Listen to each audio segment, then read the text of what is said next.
जी नमस्कार दोस्तों, आप सभी का आपके अपने परिवार आईडी एग्जाम में स्वागत है। तो कैसे हैं आप सभी के सभी। उम्मीद करते हैं कि आप सभी अच्छे होंगे और आपकी तैयारी भी बेहतरीन चल रही होगी। तो दोस्तों, जैसा कि आप सभी को पता है कि डेली शाम को हम 6 बजे यूपी TSSC PT का जो है प्रैक्टिस सेट पे डिस्कस करते हैं और आज का आपका प्रैक्टिस सेट नंबर 13 है। इससे पहले हमने 12 प्रैक्टिस सेट सॉल्व करवा दिए हैं। जिन लोगों ने उन प्रैक्टिस सेटों को नहीं देखा है तो चैनल पे जाकर के देख सकते हैं, और चैनल पे नए हैं तो चैनल को सब्सक्राइब कर बेल आइकन को दबाएं। इस वीडियो में केवल जीके जीएस के क्वेश्चनों पर डिस्कस किया जाएगा और आपके मैथ रीजनिंग के जो है क्वेश्चनों को दूसरे वीडियो में कवर किया जाएगा। और इस क्लास की अगर PDF आप चाहते हैं तो हमारे टेलीग्राम चैनल से जुड़ करके क्लास की PDF भी प्राप्त कर सकते हैं। टेलीग्राम चैनल का लिंक इसी वीडियो के नीचे आपको मिल जाएगा। तो चलिए दोस्तों, क्लास को कंटिन्यू करते हैं। आज का पहला क्वेश्चन कह रहा है दोस्तों, सूची फर्स्ट को सूची सेकंड से सम्मिलित कीजिए तथा सूचियों के नीचे दिए गए कूट से सही उत्तर का चयन कीजिए।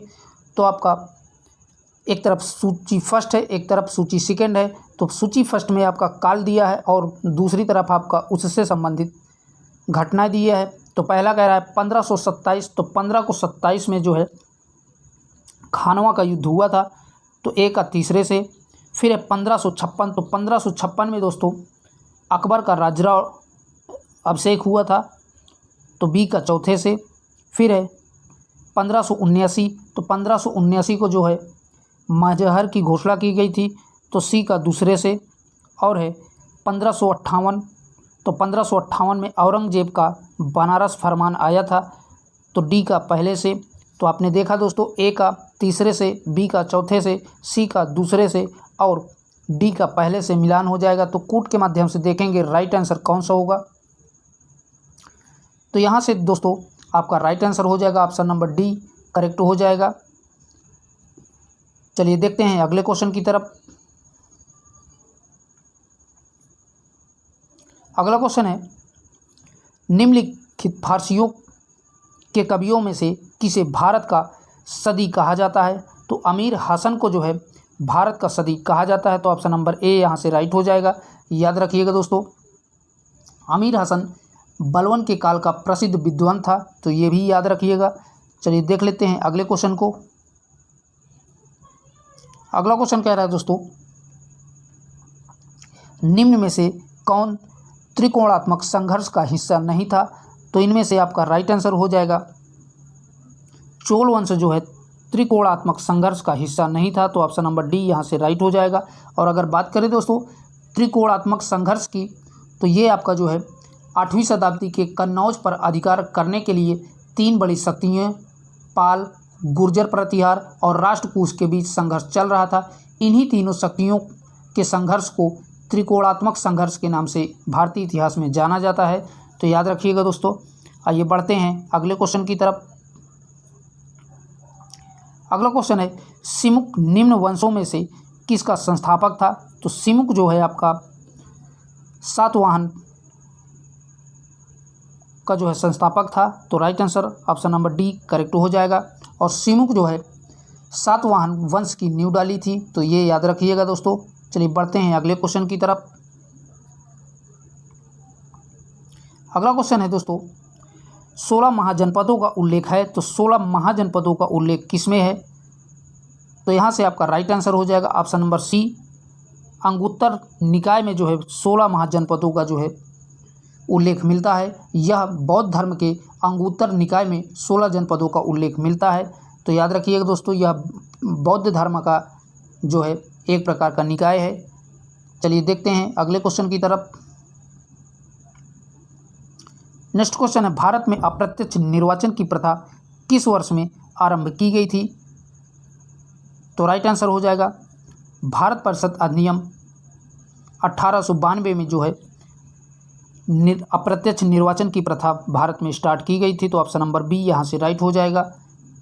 तो ठीक है दोस्तों, बढ़ते हैं अगले क्वेश्चन की तरफ। आज़ाद हिंद फौज का सेनापति था। तो आज़ाद हिंद फौज का सेनापति मोहन सिंह थे। तो right answer option number A correct हो जाएगा। आइए देखते हैं अगले क्वेश्चन को। दिसंबर 1929 के लाहौर कांग्रेस के अधिवेशन ने जोर दिया। तो लाहौर अधिवेशन ने जो है पूर्ण स्वराज पर जो है जोर दिया था। तो ऑप्शन नंबर बी यहाँ से राइट हो जाएगा। आइए देखते हैं अगले क्वेश्चन को। वर्ष 1928 में हिंदुस्तान सोशलिस्ट रिपब्लिकन एसोसिएशन की स्थापना हुई थी। तो ये आपका राइट आंसर हो जाएगा। दिल्ली में जो है चंद्रशेखर आज़ाद जी के द्वारा जो है हिंदुस्तान सोशलिस्ट रिपब्लिकेशन एसोसिएशन की स्थापना दिल्ली में की गई थी और ये 1928 ईस्वी में चंद्रशेखर आज़ाद के द्वारा की गई थी। तो ये भी याद रखिएगा। आइए देख लेते हैं अगले क्वेश्चन को। भारतीय राष्ट्रीय कांग्रेस का एकमात्र अधिवेशन जिसे महात्मा गांधी द्वारा संबोधित किया गया था संपन्न हुआ था। तो राइट आंसर हो जाएगा बेलगांव का जो है अधिवेशन महात्मा गांधी द्वारा जो है संबोधित किया गया था। तो right answer option number B correct हो जाएगा। ये आपका बेलगांव कर्नाटक राज्य में पड़ता है। तो ये भी याद रखिएगा। आइए देखते हैं अगले क्वेश्चन को। अगला क्वेश्चन है दोस्तों, एंग्लो अमेरिकन संस्कृत परिमंडल में नहीं सम्मिलित है। तो इसके ऑप्शंस इस प्रकार हैं। तो आपका मैक्सिको और क्यूबा जो है देश शामिल नहीं है।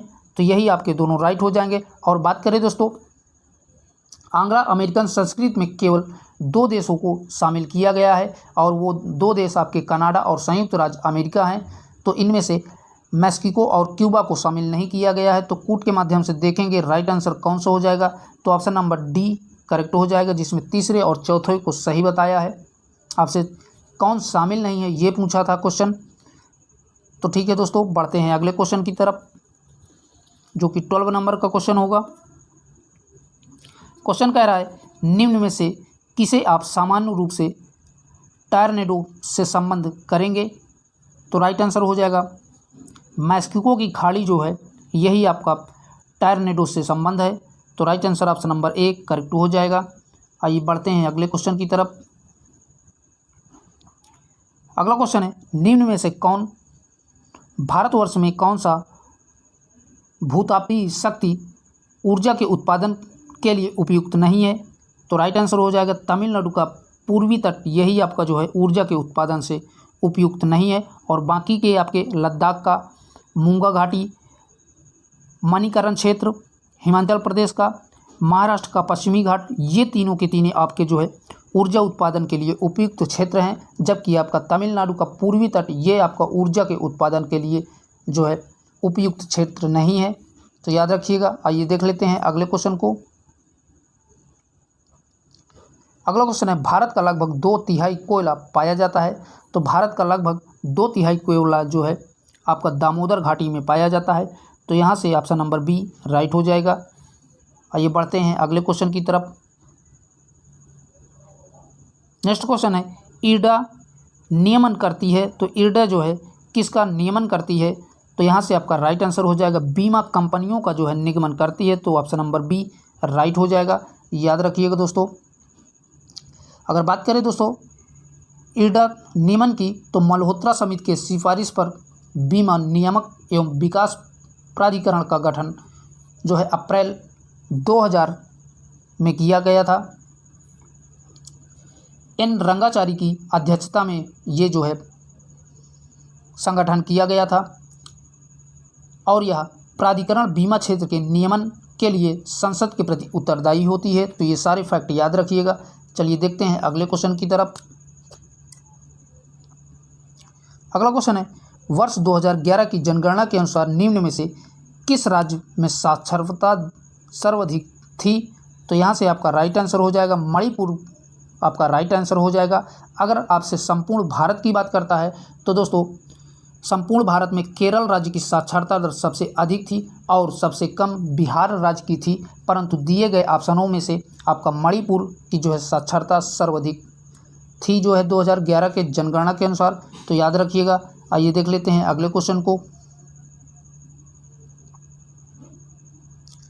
अगला क्वेश्चन है दोस्तों सूची फर्स्ट को सूची सेकंड से सम्मिलित कीजिए तथा सही उत्तर का चयन सूचियों के नीचे दिए गए कूट की सहायता से कीजिए। तो पहला कह रहा है कृषि श्रमिक सामाजिक सुरक्षा योजना। तो ये आपका 2001 में शुरू हुई, तो ये आपका ए का चौथे से यानी कि यहाँ पर ए हो जाएगा। फिर है आपका स्वर्ण जयंती ग्राम सौर योजना, तो इसकी शुरुआत जो है 1999 में की गई, तो ये आपका तीसरा वाला बी हो जाएगा। फिर इसके बाद है रोजगार गारंटी योजना, तो रोजगार गारंटी योजना 1993 में जो है स्टार्ट की गई थी, तो दूसरा सी वाला दूसरा हो जाएगा, तो ये आपका सी में आएगा। और है प्रधानमंत्री ग्रामोदय योजना, ये आपका पहले में जाएगा, जो कि वर्ष 2000 में स्टार्ट की गई थी। तो आपने देखा दोस्तों, ए का चौथे से, बी का तीसरे से और सी का दूसरे से, जबकि डी का पहले से मिलान होगा। तो कूट के माध्यम से देखेंगे इसमें राइट आंसर कौन सा हो जाएगा। तो यहाँ से आपका right answer option number D correct हो जाएगा, जिसमें ए को चौथे से, बी को तीसरे से, सी को दूसरे से और डी को पहले से मिलान कराया है। तो याद रखिएगा दोस्तों। आइए देख लेते हैं अगले क्वेश्चन की तरफ। नेक्स्ट क्वेश्चन है, निम्न में से कौन सा युग्म सुमेलित नहीं है। तो आपको इसमें से बताना है, जो युग्म सुमेलित नहीं है उसकी पहचान करना है। तो यहाँ से दोस्तों आपका राइट आंसर हो जाएगा उर्वरक संयंत्र लखनऊ, यही आपका जो है राइट नहीं दिया हुआ है, जबकि उर्वरक संयंत्र जो है गोरखपुर, इलाहाबाद, बरेली में स्थित है, जबकि लखनऊ में नहीं स्थित है, यही आपका गलत दिया हुआ था।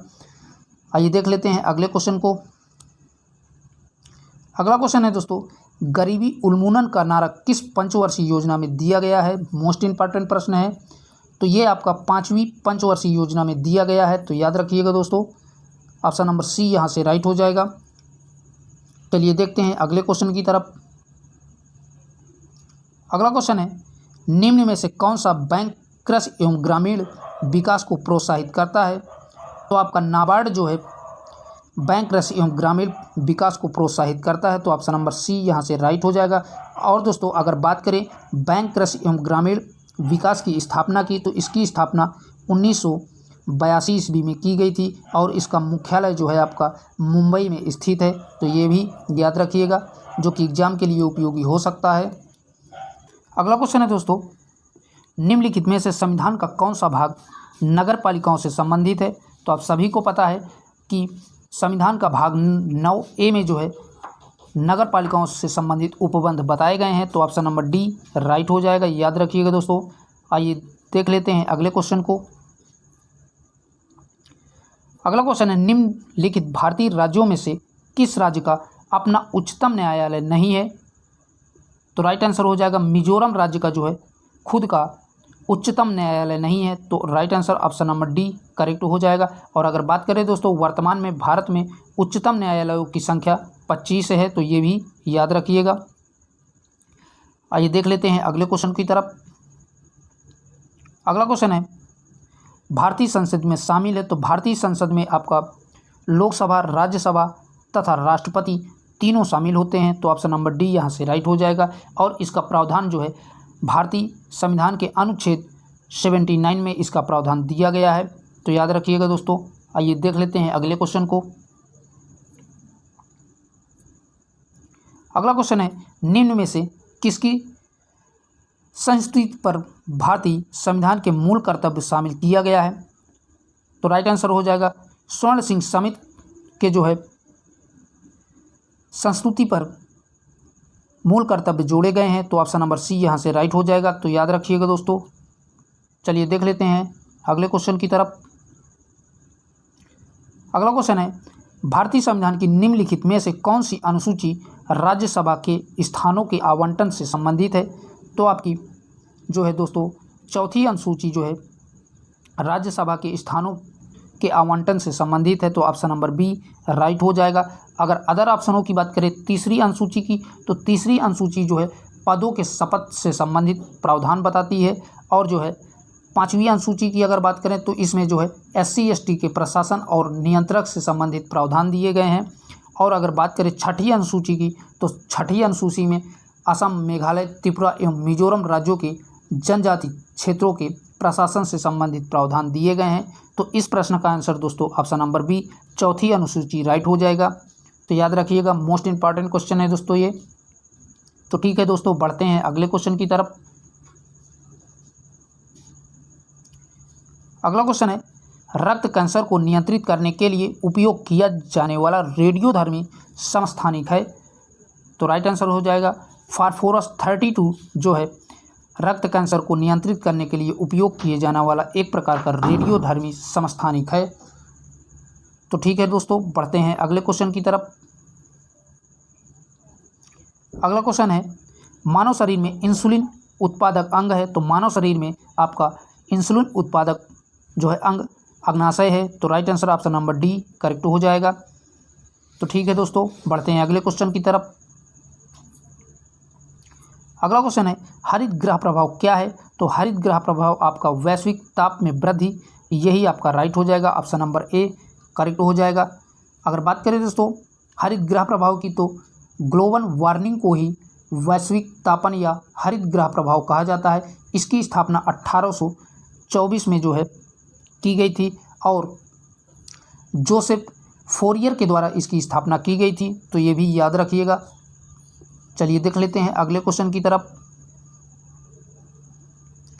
अगला क्वेश्चन है, सिरका का रासायनिक नाम है? तो सिरके का रासायनिक नाम जो है एसिटिक अम्ल है। तो right answer option number A correct हो जाएगा। चलिए बढ़ते हैं अगले क्वेश्चन की तरफ।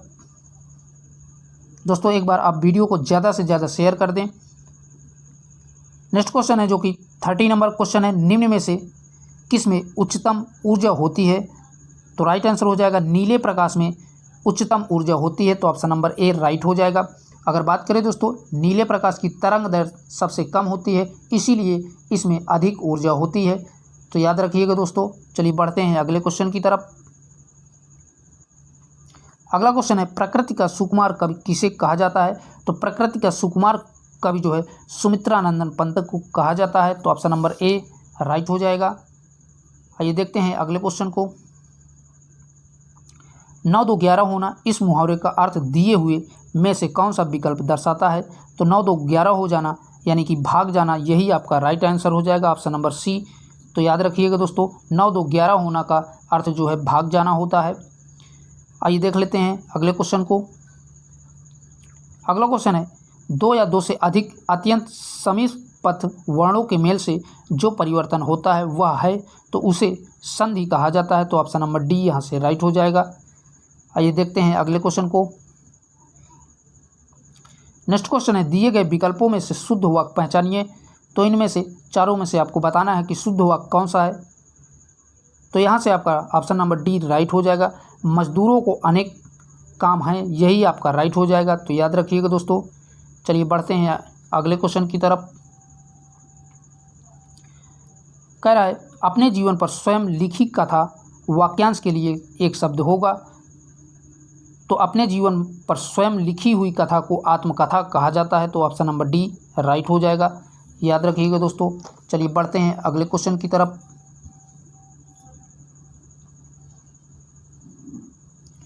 नेक्स्ट क्वेश्चन है दोस्तों, केंद्रीय पक्षी अनुसंधान संस्थान उत्तर प्रदेश में किस स्थान पर स्थित है? तो यह आपका बरेली में स्थित है। तो याद रखिएगा ऑप्शन नंबर बी यहाँ से राइट हो जाएगा। आइए देख लेते हैं अगले क्वेश्चन को। अगला क्वेश्चन है, राष्ट्रीय मतदाता दिवस मनाया जाता है। तो राष्ट्रीय मतदाता दिवस 25 जनवरी को मनाया जाता है। तो ऑप्शन नंबर बी राइट हो जाएगा। ठीक है दोस्तों, बढ़ते हैं नेक्स्ट क्वेश्चन की तरफ। अगला क्वेश्चन है, निम्न में से कौन सा उत्तर प्रदेश का शास्त्रीय नृत्य है? तो आप सभी को पता होगा कि उत्तर प्रदेश का शास्त्रीय नृत्य कथक है। तो याद रखिएगा दोस्तों, ऑप्शन नंबर सी यहाँ से राइट हो जाएगा। और अगर बात करें जो है कथकली की, तो कथकली आपका ये केरल राज्य का है। तो याद रखिएगा, ये दोनों बहुत ही एग्जाम में कंफ्यूज करते हैं बच्चों को। कथक और कथकली में बच्चे अंतर नहीं बता पाते हैं कि ये केरल का है या उत्तर प्रदेश का। तो याद रखिएगा, कथक आपका उत्तर प्रदेश का है, जबकि कथकली आपका केरल राज्य का नृत्य है। तो ठीक है दोस्तों, बढ़ते हैं अगले क्वेश्चन की तरफ। नेक्स्ट क्वेश्चन है, खतरनाक कचरों में पाए जाने वाले 2 रासायनिक पदार्थों के प्रत्यक्ष प्रभाव के फलस्वरूप मृत्यु हो सकती है, वे 2 पदार्थ कौन से हैं? तो इसके ऑप्शंस इस प्रकार से हैं। तो यहाँ से आपका राइट आंसर हो जाएगा ऑप्शन नंबर सी, वे 2 पदार्थ आपके मरकरी और साइनाइड हैं। तो ऑप्शन नंबर सी यहाँ से राइट हो जाएगा। तो याद रखिएगा दोस्तों। आइए देख लेते हैं अगले क्वेश्चन को। नेक्स्ट क्वेश्चन है संयुक्त राष्ट्र संघ की सरकारी भाषाएं हैं, तो संयुक्त राष्ट्र संघ की सरकारी भाषाएं अंग्रेजी, फ्रेंच, चीनी, रूबी, अरबी और स्पेनिश हैं, तो ऑप्शन नंबर ए यहाँ से राइट हो जाएगा। चलिए बढ़ते हैं अगले क्वेश्चन की तरफ। नेक्स्ट क्वेश्चन है सूर्य की किरणों को पृथ्वी तक पहुंचने में लगभग कितना समय लगता है, तो सूर्य की किरणों को पृथ्वी तक पहुंचने में लगभग 500 सेकेंड लगते हैं, यानी कि ऑप्शन नंबर डी करेक्ट हो जाएगा। अगर मिनट में आपसे पूछता है तो लगभग 8 मिनट जो है सूर्य की किरणों को पृथ्वी में पहुंचने में लगता है और सेकेंड में लगभग 500 सेकेंड का समय लगता है। तो ये दोनों फैक्ट याद रखिएगा। आइए बढ़ते हैं अगले क्वेश्चन की तरफ। नेक्स्ट क्वेश्चन है किसी विधानसभा में भारत के संविधान के अनुसार कम से कम और अधिक से अधिक कितने सदस्य होने चाहिए, तो अगर कम से कम सदस्यों की बात करें तो कम से कम सदस्य जो है 60 होने चाहिए, यानी कि 60 होने चाहिए, और अधिक से अधिक सदस्य जो है आपके 500 होने चाहिए। तो यहाँ से आपका right answer option number D correct हो जाएगा और इसका प्रावधान संविधान में जो है अनुच्छेद 170 में दिया गया है, तो ये भी याद रखिएगा। आइए देख लेते हैं अगले क्वेश्चन की तरफ। अगला क्वेश्चन है नई दिल्ली का मुख्य वास्तुविद एवं डिजाइनर कौन था, तो राइट आंसर हो जाएगा ऑप्शन नंबर ए करेक्ट हो जाएगा। एड्विन लुट्येंस जो है आपका नई दिल्ली का मुख्य वास्तुविद एवं डिजाइनर था, तो याद रखिएगा दोस्तों ऑप्शन नंबर ए यहाँ से राइट हो जाएगा। बढ़ते हैं अगले क्वेश्चन की तरफ। किस राज्य केंद्र शासित प्रदेश ने भारत के पहले ई वेस्ट पार्क को मंजूरी दी है, तो राइट आंसर हो जाएगा दिल्ली ने जो है भारत के पहले ई वेस्ट पार्क की मंजूरी दी है, तो ऑप्शन नंबर डी राइट हो जाएगा। तो याद रखिएगा दोस्तों। आइए देखते हैं अगले क्वेश्चन को। अगला क्वेश्चन है 3 साल की अवधि के लिए सेबी के नए अध्यक्ष के रूप में नियुक्त किया गया है, तो सेबी के नए अध्यक्ष जो है 3 साल के लिए किसे नियुक्त किया गया है, तो राइट आंसर हो जाएगा ऑप्शन नंबर बी करेक्ट हो जाएगा। माधवीपुरी बुच को जो है सेबी का नया अध्यक्ष के रूप में 3 सालों के लिए चुना गया है। आइए देख लेते हैं अगले क्वेश्चन को। अगला क्वेश्चन है भारत ने यूक्रेन से अपने नागरिकों को वापस लाने के लिए कौन सा अभियान शुरू किया है, तो ऑपरेशन गंगा जो है भारत ने यूक्रेन से अपने नागरिकों को वापस लाने के लिए शुरू किया है, तो ऑप्शन नंबर सी करेक्ट हो जाएगा। तो याद रखिएगा दोस्तों भारत सरकार ने ऑपरेशन गंगा के तहत यूक्रेन में मेडिकल की पढ़ाई कर रहे छात्रों को और अपने नागरिकों को वापस लाने के लिए चलाया गया था, तो याद रखिएगा दोस्तों। चलिए बढ़ते हैं अगले क्वेश्चन की तरफ।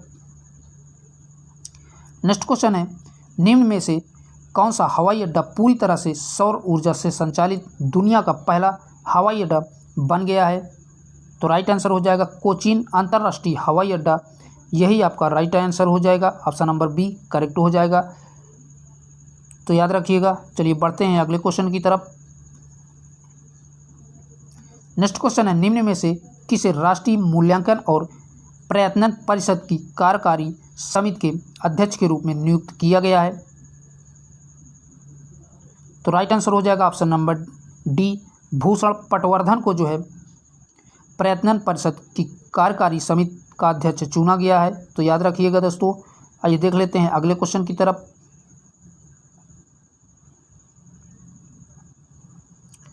अगला क्वेश्चन है अमेरिका के सर्वोच्च न्यायालय की पहली अश्वेत महिला न्यायाधीश कौन बनी है, तो राइट आंसर हो जाएगा option number D Ketan brown Jackson को जो है अमेरिका के सर्वोच्च न्यायालय की पहली अश्वेत महिला के रूप में जो है घोषित किया गया है, तो ऑप्शन नंबर डी राइट हो जाएगा। चलिए बढ़ते हैं अगले क्वेश्चन की तरफ। नेक्स्ट क्वेश्चन है सड़क पर रहने वाले जानवरों के लिए भारत की पहली एम्बुलेंस निम्नलिखित में से किस शहर में शुरू की गई है, तो चेन्नई के द्वारा जो है ये एम्बुलेंस शुरू की गई है, तो याद रखिएगा दोस्तों।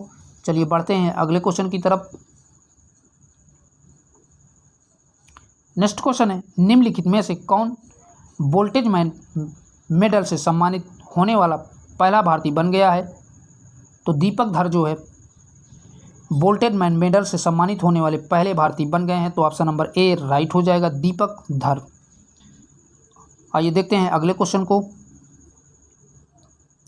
नेक्स्ट क्वेश्चन है दोस्तों निम्नलिखित में से कौन उड़ान एक मजदूर बच्चे की पुस्तक के लेखक हैं?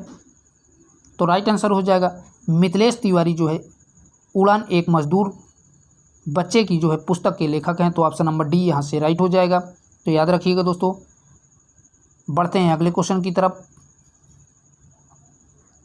31वें दक्षिण पूर्व एशियाई खेल किस देश में आयोजित हुए हैं? तो ये आपका हो जाएगा राइट आंसर वियतनाम में जो है आयोजित किए गए हैं। तो ऑप्शन नंबर बी राइट हो जाएगा। यह दक्षिण पूर्व एशिया का सबसे बड़ा खेल आयोजन था तथा इन खेलों में आयोजन देश वियतनाम सबसे अधिक पदक जीतकर शीर्ष स्थान पर रहा था। तो ये भी याद रखिएगा दोस्तों। चलिए देख लेते हैं अगले क्वेश्चन को। अगला क्वेश्चन है, निम्न में से किस मंत्रालय ने स्त्री मनोरक्षा परियोजना शुरू की है? तो राइट आंसर हो जाएगा ऑप्शन नंबर ए महिला एवं बाल विकास मंत्रालय के द्वारा जो है मनोरक्षा परियोजना शुरू की गई है। तो ऑप्शन नंबर ए करेक्ट हो जाएगा। और बात करें दोस्तों इस योजना में जो है महिलाओं के मानसिक स्वास्थ्य में सुधार के उद्देश्य को शुरू करने की जो है घोषणा की गई है। तो याद रखिएगा। चलिए देख लेते हैं अगले क्वेश्चन को। अगला क्वेश्चन है दोस्तों, भारतीय वायुसेना द्वारा वायु शक्ति अभ्यास 2022 का आयोजन निम्न में से किस स्थान पर किया गया है? तो यहाँ से आपका राइट आंसर हो जाएगा जैसलमेर में किया गया है। तो ऑप्शन नंबर ए राइट हो जाएगा। और दोस्तों यह भारत का सबसे बड़ा युद्धाभ्यास इस वर्ष का था। तो ये भी याद रखिएगा दोस्तों। तो दोस्तों जीके जीएस के क्वेश्चन आज यहीं तक थे। तो आज के लिए इतना ही। और वीडियो को ज़्यादा से ज़्यादा अपने दोस्तों में शेयर करें। और चैनल को अभी तक आप सब्सक्राइब नहीं किए हैं तो प्लीज़ उसे भी सब्सक्राइब कर लें। फिर मिलेंगे एक नए सेशन के साथ। तब तक के लिए बाय बाय, टेक केयर।